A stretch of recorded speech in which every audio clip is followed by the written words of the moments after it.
Hello, everyone. We're back. It's been a while. We're here with Curious Crossroads with Rachel Starkweather, our co-host. We are here with a very special guest, Natasha. Now, how do we say your last name? Is it Sada Steven? Perfect. Oh my goodness.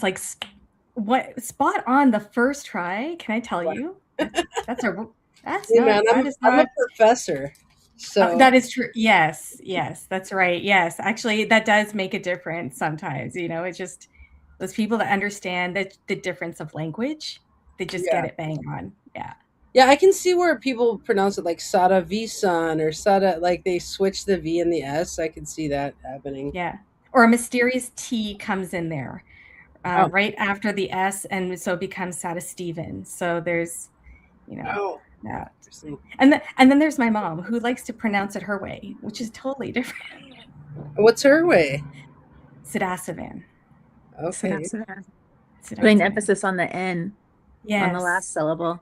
Nice. Yes. Yeah. Yeah. Okay, interesting. Well, so tell us who are okay. So you're talking to a school, basically. There's a bunch of astrologers over here who are intermediate, some beginners. A lot of them study remediation. So Okay. tell us who you are in the world of astrology. What do you do? Oh, okay. Well, I am just like them. I am a student of astrology. I'm about 3 years in. And it's been, I would say, I feel like I cannonballed into it kind of. um, and it's been a kind of really just a wild ride. It started with, you could say, health crisis that kind of turned me into a direction, and from there it was like seeing the connections and getting questions answered that I couldn't get answered before. And even if they didn't solve a problem, they provided a validation or just some kind of insight. So I have just been studying and I started studying formally with Nightlight Astrology with Adam Ellenboss and his school over there. And that gave me just like a phenomenal foundation. And that's all based in Hellenistic astrology. And then from there, well, my brain likes to travel in multiple places like a web. So I have kind of um, just dove into so many things. And along the way, I discovered your work. And it was funny. It was actually about a year ago, and it was one of the episodes through Kepler, and I saw your book on remediation, and I remember saying, "Oh my gosh, I got to get this book," and it sat in my Amazon cart for the longest time, and I just kept saying, I just it maybe not now, maybe just whatever. And then I had to kind of pull it away, and then it came back full circle, and it actually can tie into our discussion today, really interestingly. So Nice, yeah. interesting. Is that Rachel? Is that where you went? Is Adam Allenboss's school? That was my first class. Yeah. My first Oh teaching yeah. experience, learning experience. Yeah. Really? So were you all in the same class? No, I don't know. It's I don't hard think to so. tell. Those classes are so big and you don't really meet in person. So you have no idea really who your classmates are. Oh, okay, okay, interesting. Yeah. Yeah. I was in Nightlight 27, which was in started November 2023. And yeah, and yeah, it is. They are very big classes. We were lucky enough that our a group of us, or it started as somebody in our group, then that cohort, he started a Discord channel, and through that, some of us have been able to kind of really stay connected, and so we have a kind of a little community within a community there, which is great. Oh, interesting. Yeah, yeah. Okay, cool. So wait, do you do chart readings for people for money? Not yet. Not yet. I'm working on it. I'm working on it. There's lots of imposter syndrome and lots of preparation and things like that. But I feel like this is, I think something I reflect on is actually the journey of an astrology student. I came into this completely from like point zero, not knowing anything, believing in any of this, just really being exposed to an entirely different world. And so I feel like I'm still on that journey as being a student, and I am ready to do readings. I think they will come to me kind of when in the right time and place. And I did participate at the encouragement of a good friend of mine at Nightlight to do participate in Astrology Toronto's. We did an event for World Astrology Day back in March, and so we gave 10-minute readings, Oh, for $10. So that was my cannonball. That wow. was my experience cannonballing into doing readings, and it was great. It was, Interesting. yeah, Isn't it such a different skill, like looking at the technicals of the chart versus conveying them to a person? It seems like two different skill sets. Um, completely. okay, so the reason you ended up on this show was I got an email from you asking if I knew anything about animals and astrology, and I was like, not really. I mean, I kind of would read the chart of an animal similarly to that of a human, but then I said, "Do you want to come on the show and talk about what you know about animals and astrology?" And you accepted. So tell us what's on your mind with animals and astrology. So I've had, my experience with animals has been really quite profound, especially over the last. I mean, I could really probably create a story of my entire lifetime with animals, but it's been very significant over the last 5 years or so, and that came in with my own puppy. Her name is Ripley, and she came into my life in early January 5th, 2020. And last year, at the beginning of 2025, she passed. I had to euthanize her, Hmm. and so that would be capping off a very long journey of some mental health and physical health issues. And, you would think at that point, I thought, wow, this is the, I won't swear, the cherry on top of a lot of stuff that can push you in a very different direction. Um, but there was something that came through. And as I've had this guidance of astrology to walk me through all of my life events, I've been able to reflect on my mental health illness or my experiences, my physical health experiences, my relationships, all of these things in the context of astrology. And so when she passed, or when I euthanized her, whatever we want to say, really, it was actually right on the Mars Pluto opposition across the Leo Aquarius axis. And Mm. for me, that's across my sixth and 12th house. Oh, wow. Um, and it was also I have a Mercury at 2 degrees of Leo. So it was, Mars was sitting right on conjuncting my Mercury, opposing the Pluto that was at 2 degrees Aquarius, or 1 degree, uh, 0 degrees Aquarius at that time. So it was pretty like poetic. I was sitting there and I was thinking, yeah, you can't make this shit up.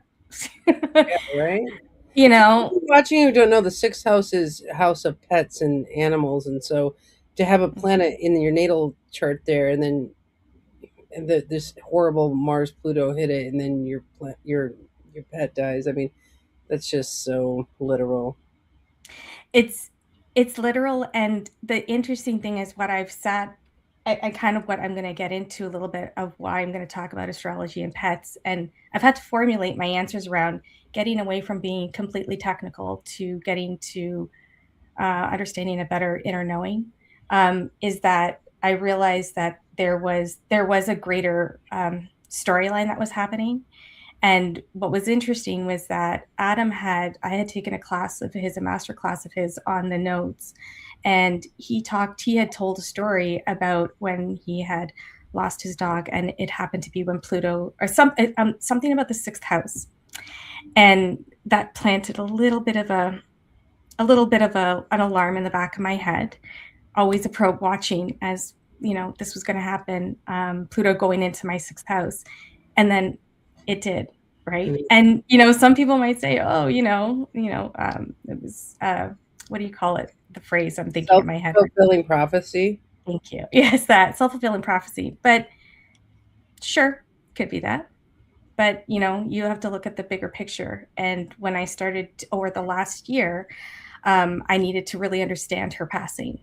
It felt unusual, but in the moment, in the hours it happened, and it happened very quickly. She wasn't feeling well, and it escalated, and with 24 hours she was gone. Like, it was like fast. Wow. And I remember thinking, I just knew that um, she was saying to me, she's like, "You have things to do. I gotta go."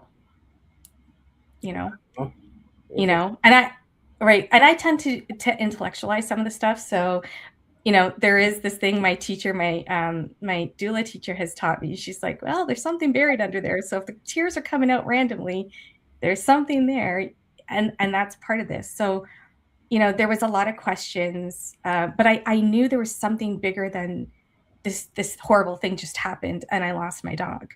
There was something bigger, and I just kept hearing her say, and I was oddly calm, which is just bizarre. It was strangely calm, but I just kept hearing her say, you have things to do. I got to go. You have things to do. You got to keep going. And so in the last year, I've spent the last year kind of in the search for everything, the whys of all of this, and trying to navigate my own mental health. And through that, watching the transits and seeing those transits shift and change. And through your class, the remediation class, and along the way, I've picked up medical astrology, your remediation class. I've taken a class on end of life support for pets and their pet parents. Wow. And all of that has told me that our pets are in our charts. Interesting. Our pets are in our charts. So, yeah. That makes sense, and it almost. I wonder if this will propel you into a specialty with people. Like one of the questions I had. Sorry, Rachel, to jump ahead with a question here, Go which ahead. was, do you think people have synastry? I mean, do we? I mean, do we look at the chart between ourselves and our pets? Would that be a thing to look at? Is how do you jive with your pet, and what is their kind of purpose in your chart? So, what do you? I don't know what your thoughts are. Yeah, it's actually funny. It was right before we started this. I something popped into my head. I said, "Oh, let me check something," and I checked the chart of my death doula teacher, and it's quite interesting because she's a phenomenal person. And what's really interesting is that she's got similar planets in two of her signs, just like my dog Ripley, and, and that's and I can't help but think that there was this mess and this connection there. But I've seen, I have looked at, planets that are conjunct in my, or like their synastry in my chart. And again, I think it comes down to, you know, for people who want to be able to believe in this, is you have to be open to it, and you have to kind of see that um, there's an interconnection and there's an inner knowing, and you kind of nobody, you can't prove it to anybody else. People will say to you that, well, that doesn't mean anything. That's just, whatever. It's just coincidental. Sure, it might be, but you'll know the difference. So only you'll know, really, Interesting. the connection.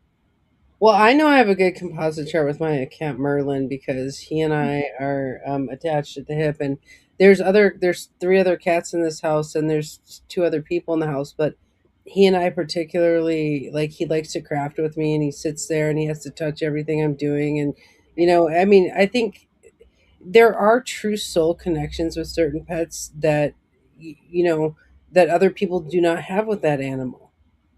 No, You know, no. so And I think they come in, the other thing is that what I've learned in, um, I dove into interspecies communication and animal communication in order to, those are the first steps after Ripley passed. The first steps was a friend of mine said there's this animal communicator named Danielle McKinnon. And that was kind of the opening door for me. And I listened to what she had to say. And I, from there, I've watched many videos of many different people, and they all say the same thing, is that these animals have soul contracts with us, and they jump in kind of like on a parachute saying, okay, it's time, we got to go now, right? And they'll just show up in your life at a time that you need it. You're ready to evolve, that something is happening, and they're there, that they're going to usher you through this process.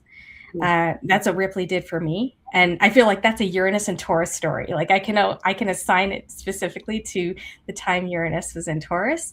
It was going through my ninth house, and everything that she brought in felt very spiritual. Like astrology came in and all of the stuff. So there is this. they have these contracts with us.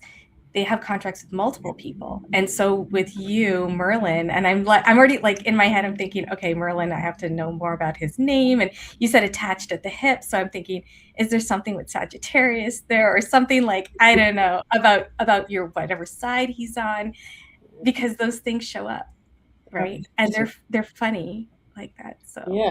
Well, he is an Aries. He'll probably come in here at some point here. You can meet him. But yeah, okay. no. Okay, so I can't hoard the hour. So Rachel, I'll let you ask a question. Yeah, I mean, so you have animals and you have astrology, and you're saying that they show up in our charts. It seems like you're saying it show up more than just the sixth and 12th house. They show up in other ways. Yeah. What other Yeah. ways have you seen them show up in a chart? So I was looking at so I had written down, yes, the 6th and 12th. And I know that somebody had mentioned to me about the fifth house being the house of children. So, That and which I we think, create. right, that which we create, right? And so for me, Ripley came in during Capricorn season and she left during Capricorn season. I laugh at it and I say that she was, was the gateway to the gods. So she was on her way back out to where she needed to go. Um, but there was also a time at that time as well. I think it was looking at, I have to look at my notes a little bit. 'Cause Capricorn is your fifth house, yeah? Capricorn is my fifth house. Yes. And I'm going to look, sorry, my apologies. I'm going to look at some of my notes really quickly here because I had all of the charts kind of put up here.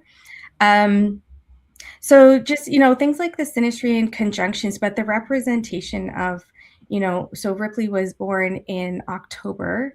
And so she was a Scorpio sun. And so I look to see that where Scorpio is and that's my third house. And sorry, I just realized I lost you guys here. It's my third house. And in that house for me, there's a significant symbolism in the fact that my younger sister is the reason why I got her in the first place. And so that at the house of siblings. And it was also very unexpected. And I have Uranus in Scorpio in the third house. So that was not planned. My sister had planned to get a puppy. And when I took her home to her, where she was living, the breeder had met us there, brought the puppy. We were standing outside and she said, "There's one more puppy. This is the last of the litter." And she's in the car. And so I went around to the side and I see this little black puppy. And then next day, I called the breeder back and I said, "I'll take her." And then my older sister named her. So we were stuck on names. And I was thinking of everything that was black. I thought, and I called her Opal. And my younger sister said, "Please don't call her Opal." And I said, Yeah. "Why? That's a pretty name." But we ended up calling her Ripley, who is my favorite female movie character, Ellen Ripley from Aliens. Oh. So that's I've got my t-shirt of all the Marines on my, on my shirt here. And so for me, I look at that third house of Scorpio and siblings, and you know, in technicality, I guess the astrology doesn't, there's no I don't know if there's anything really technical there. I just see the resonance for myself and my sisters in this place where my dog has her sun, Mercury, and Venus. And Hmm.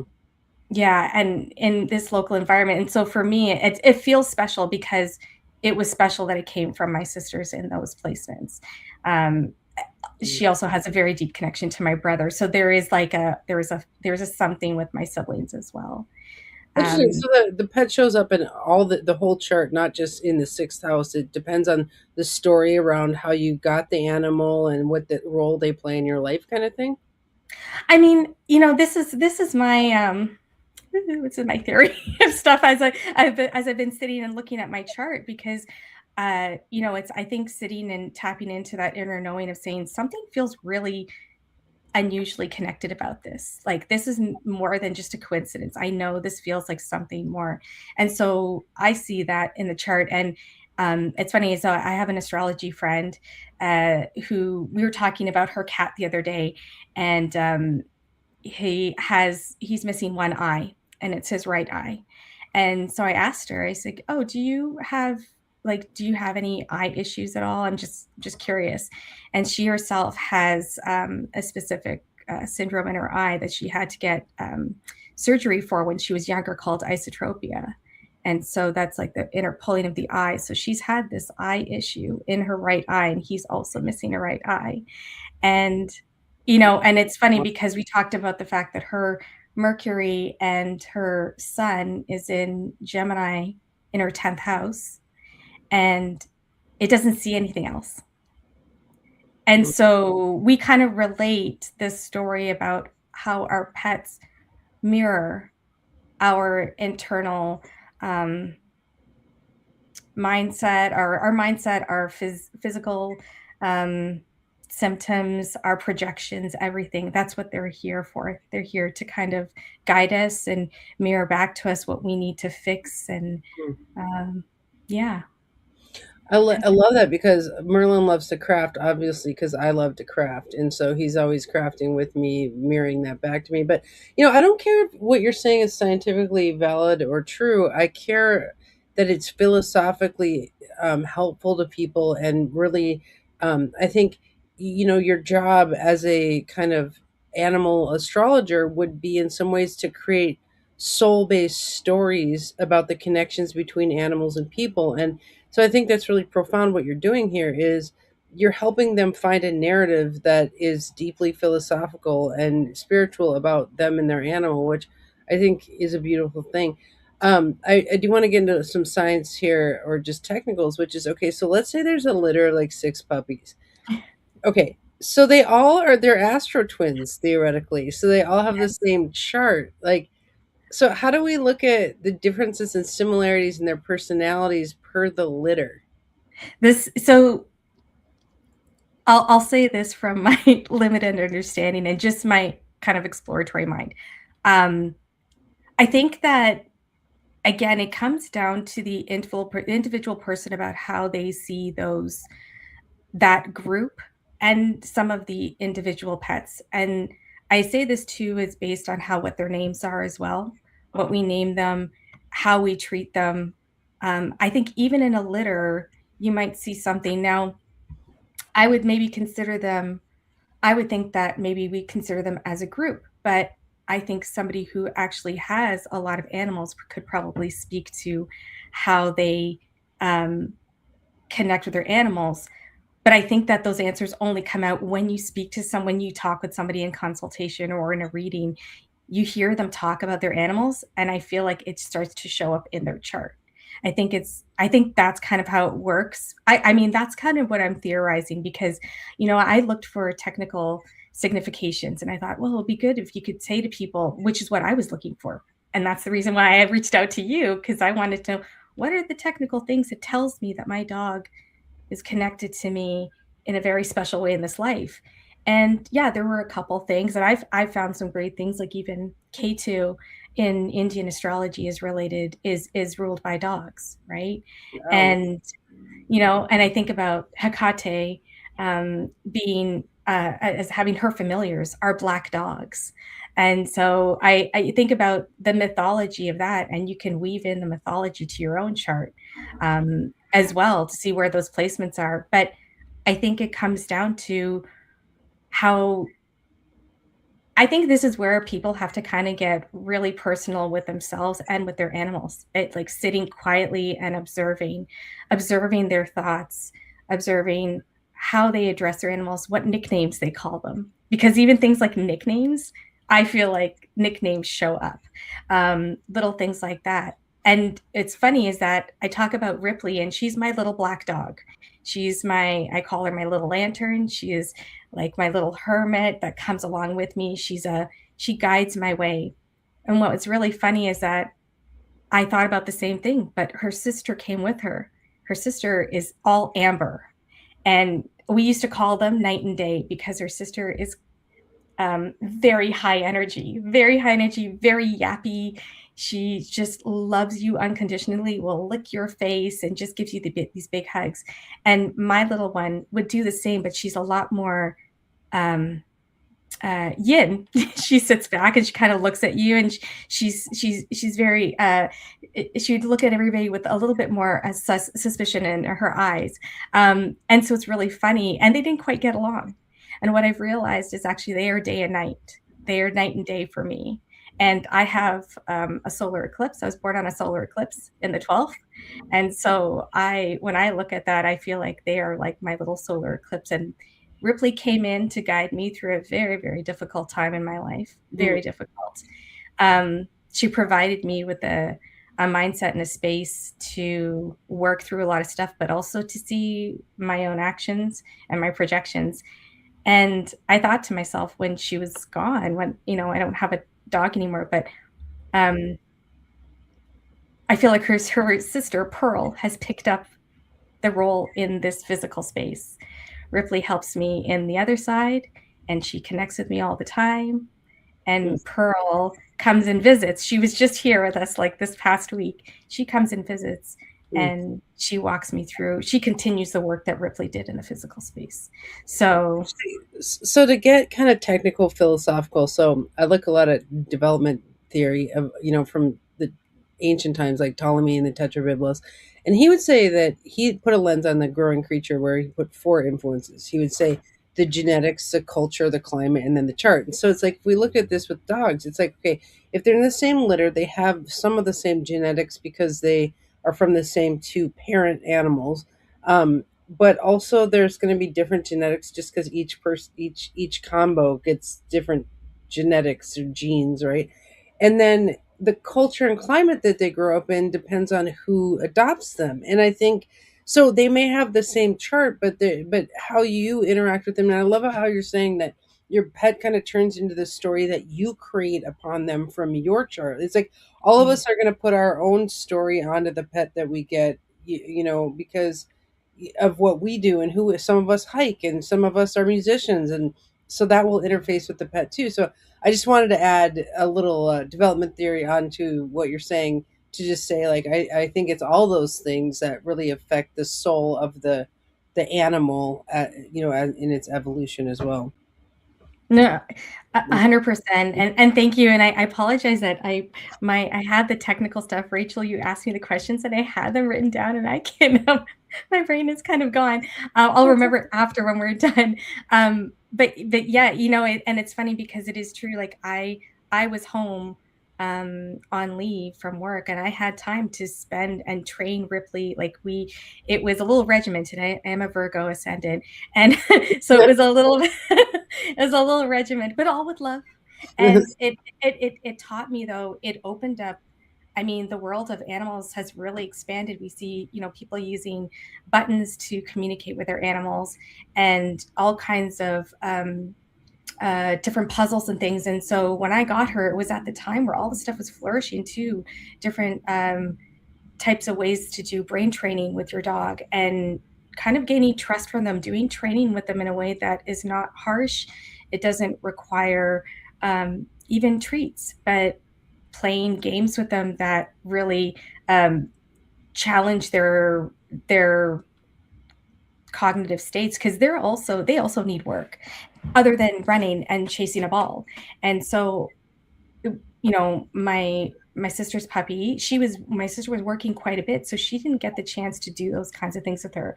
And so Pearl is very all about the ball. We have to hide them Mm. because you can't have them out.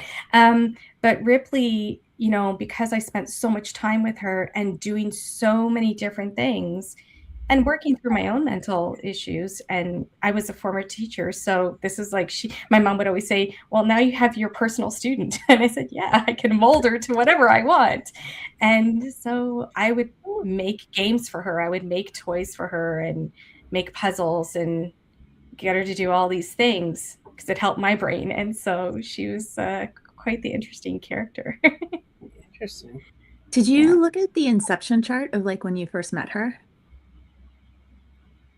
Yes, I have. Yeah, the gotcha date. Is that Yeah. what we call it? Yeah, the Yes, gotcha date. Yeah. the gotcha date. Yes, the gotcha date. Where is this? The gotcha date is, yeah, so that was January 5th. And so there was a stellium in Capricorn at that time. and it is. Look at Merlin. Ah, Oh my God. hi, Merlin. Merlin, Oh my you're so goodness. He's asking to come up. He wants to say hi. he wants to be on the show. Do you see that he's doing his Yes, tapping? I love it. Yes. I used to give Ripley high fives. This was our thing. She did something good. I would cheer for her. I'm like, okay, high five. So that was her. She knew she was Wow. doing something good. So Merlin's like, I think she's here. I can't believe he did that on camera for the episode. I love it. I love it. He knows. Okay, Yeah. so we're looking at the date of meeting your animal, right? The Yes, gotcha the chart. date. Yes, the gotcha chart. Sorry, I might get distracted here.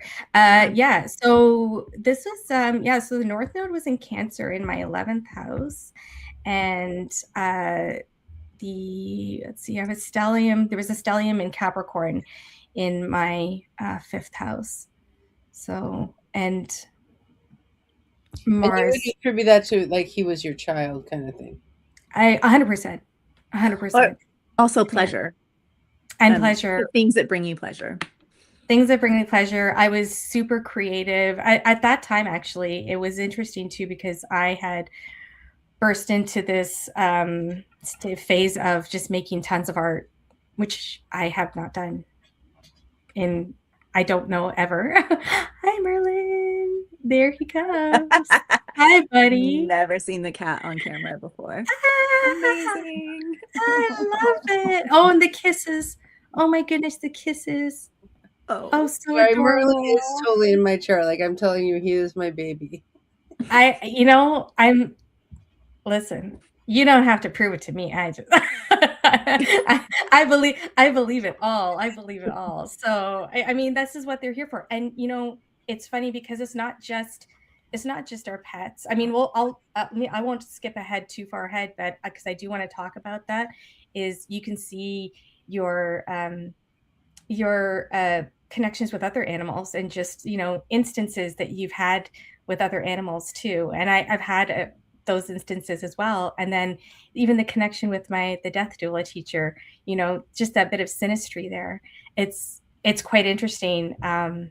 So going back to the inception chart, so I had the North Node in Cancer and my 11th South Node in Capricorn, but there was the stellium.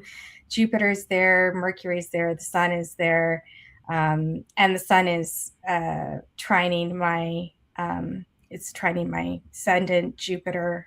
So there was a lot of things I felt coming in, and Venus was in my 6th house on my South Node.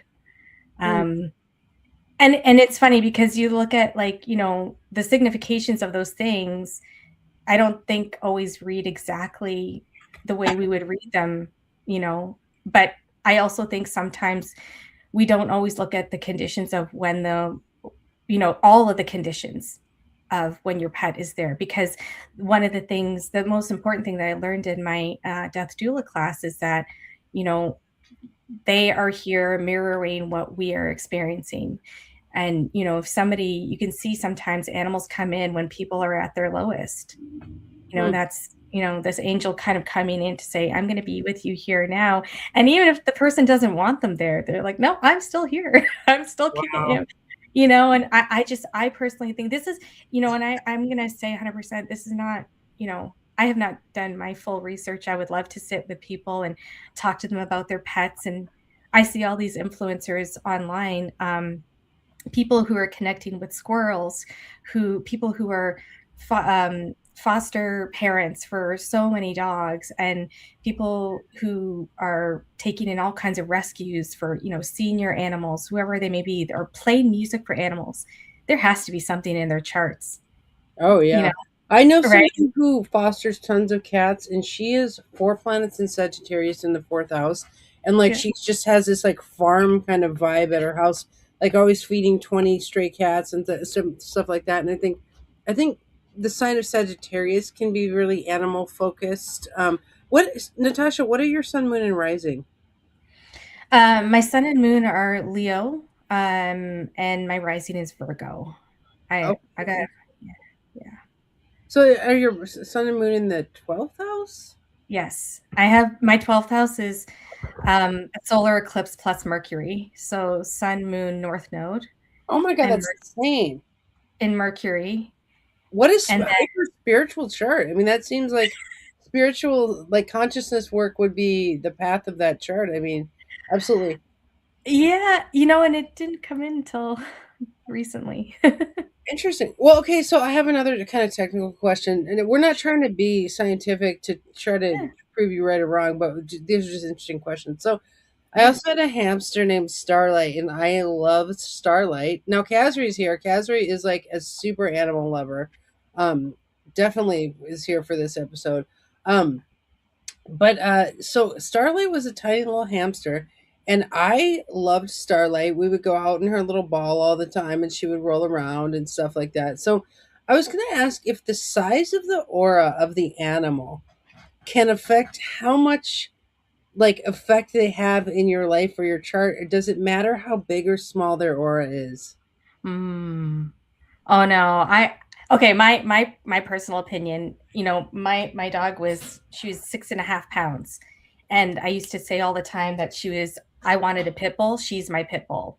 Like that was a big, larger. Like she was a quiet force, larger than life. So I think that Starlight, you can't contain Starlight. Starlight's aura is just I know she was all over the massive. place, running her ball, like doing all the things. She was like, Yeah. she would sit in her little tube, and when I play the piano, she'd sit in her tube and like watch. She was so cute. I love I made it. beads on her cage. It says her name. Yeah, I mean, like, and they respond to it, right? Like, that's the thing is these animals, they want to communicate with us. And I've learned, through so many animal communicators, they'll say things like, when you're leaving your house, you can tell your animal, I'm going to be home when it's dark. So you let them know. You don't tell them time, but tell them like in their language, which is they'll understand light. So I'll be home when it's dark. So they know you're gone the whole day. And they do understand, like it's amazing what you can do, like what you can tell them. I taught Ripley, it's funny, I taught her 1 2 3, but what's really interesting is that she understood the difference when I was saying, okay, 1 2 3, you're not listening, you better get over here, kind of thing, or 1 2 3, we're playing, we're throwing the ball. So there's something if you sit with them, and she was a tough cookie. Like she was a dog that when I would call her to tell her to come to me, she would stare at me down the hall and then sit in place. So Mm, like it was a bit of blood, sweat, and tears trying to figure her out. And I think that's why I worked so hard to understand her and mm, try to communicate with her. And so they're they're here, they want to communicate with us, they want to talk with, they want to hear, the animal communicators will say, talk to them and tell them what you're doing, what's going on in your life, tell them that you're sad, don't hold it to yourself, because they're right there.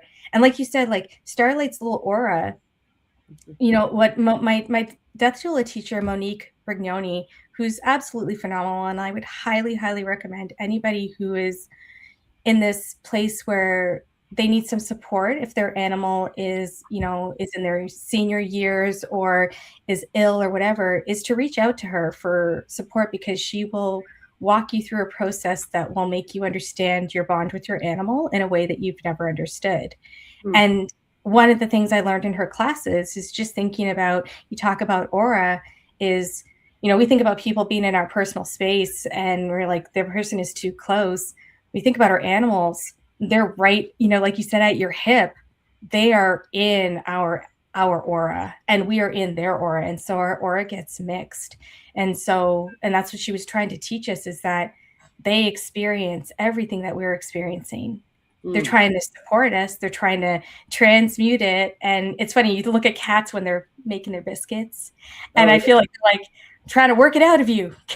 Oh yeah, they actually eat up negative energy. I know this because they'll be attracted to hard things and auras, and they will try to transmute auras. Like I Yeah. definitely think not every cat has a chart that's as psychic as other cats, but I think some cats are especially psychic and can feel auras and do try to transmute that for sure. Hmm. Hmm. Do you feel And like and the and just being. Sorry, go ahead, Rachel. No, I was just curious about the lunar cycle and if you feel like your animals are different during different phases of the moon or being different. You know what, I definitely think that, I currently don't have a pet of my own anymore. I live vicariously through my siblings, pets, and through my neighborhood animals. But so I don't get to see that. But my friend, actually, she often tells me about her cats, and she's like, "Oh, this is how they're behaving." And I'd say to her, I said, "Well, it's a full moon. We got to cut them some slack too. Like they're experiencing the disruption, and not even just the lunar disruption, but just what's happening in the world right now. They're going to feel it just as much as we will." So I think it's having patience for us and patience for them. I think some of the things we forget is we take all of our understanding and immediately, I mean, I'm speaking for myself here, immediately intellectualize it, right? Whereas they don't communicate in the language we communicate in. They are more attuned to the cycles of the planet and, the weather, and they're way more intelligent in their bodies because that's the only language they work in. We tend to disconnect from that completely. And it's funny because we think we're the most intelligent species, and yet we're completely disconnected from the most intelligence that we have available to us, the best intelligence we have, right?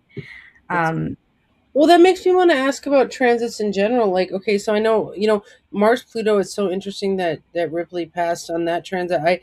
I've seen that with all of a sudden people's feet going gangrenous and stuff. Like Mars Pluto is one mm, of the hardest transits to get through. And I was wondering, what do you think about transits in general? Like, how did the animals experience the COVID transits, or like how do they experience moments where we're having political unrest? Like, what is their experience of those transits and things? mm.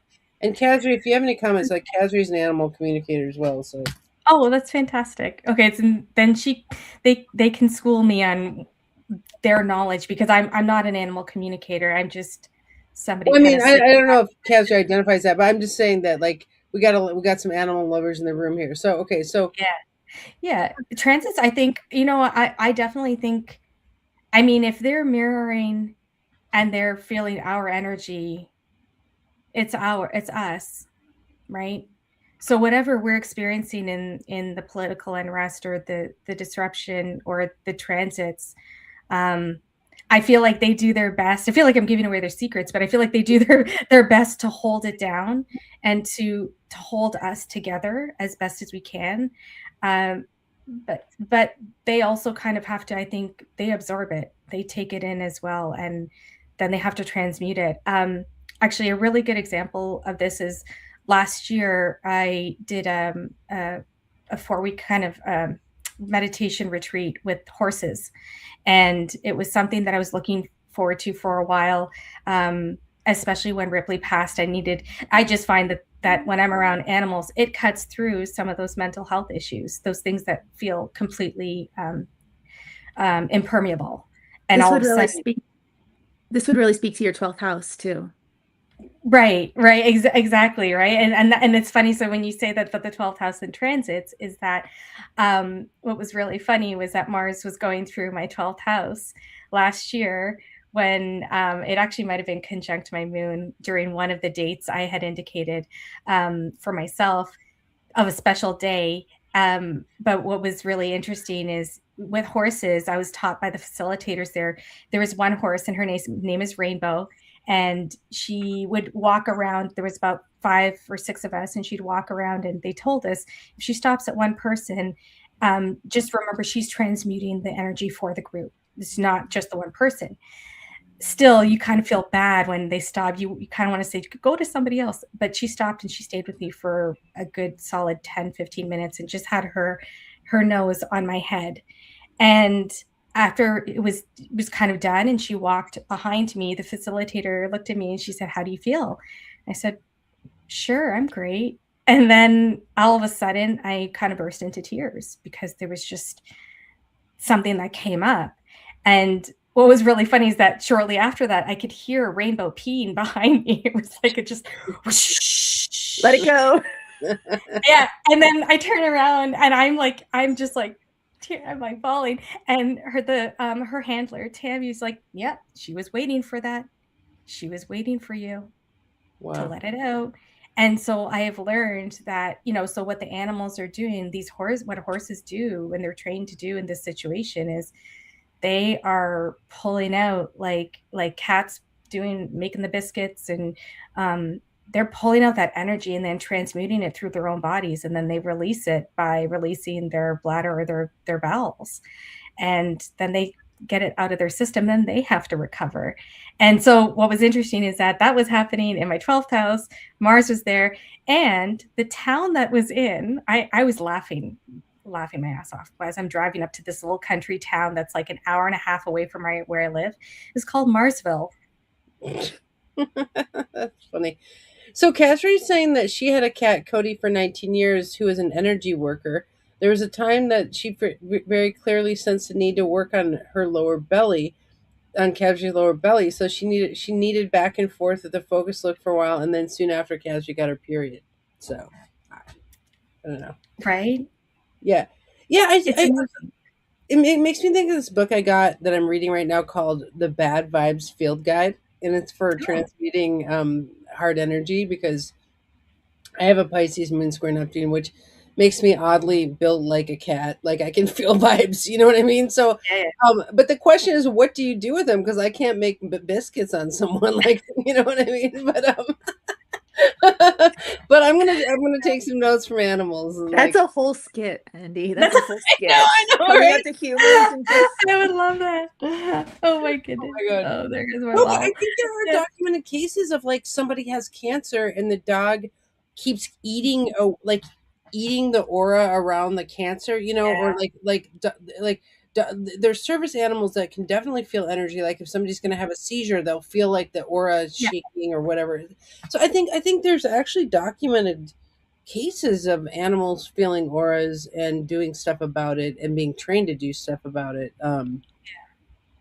It would be kind of weird if they didn't feel that stuff because of the frequency. They have a different frequency, so they um yeah. So okay, come on, we have to ask the question of the hour, which is what about getting an animal with a birth time? I mean, come on, like I was like, I want a hamster with a birth time.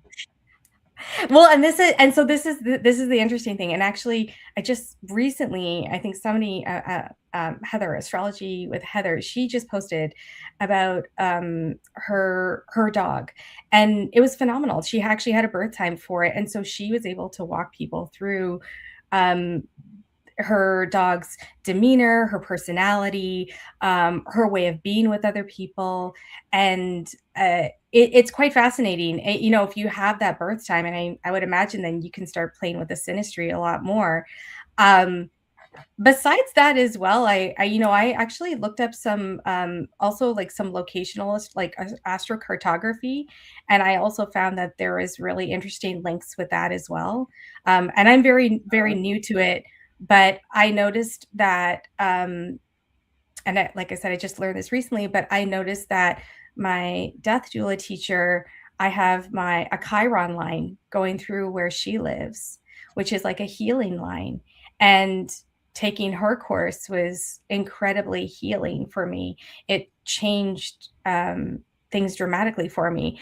And last year, I had another experience. Actually, this is actually a bear. It's still Mars, and then in my 12th house is I went to visit another friend of mine who is very intuitive, very deep spiritual person who kind of suddenly moved 4 hours away to the birthplace of my dog.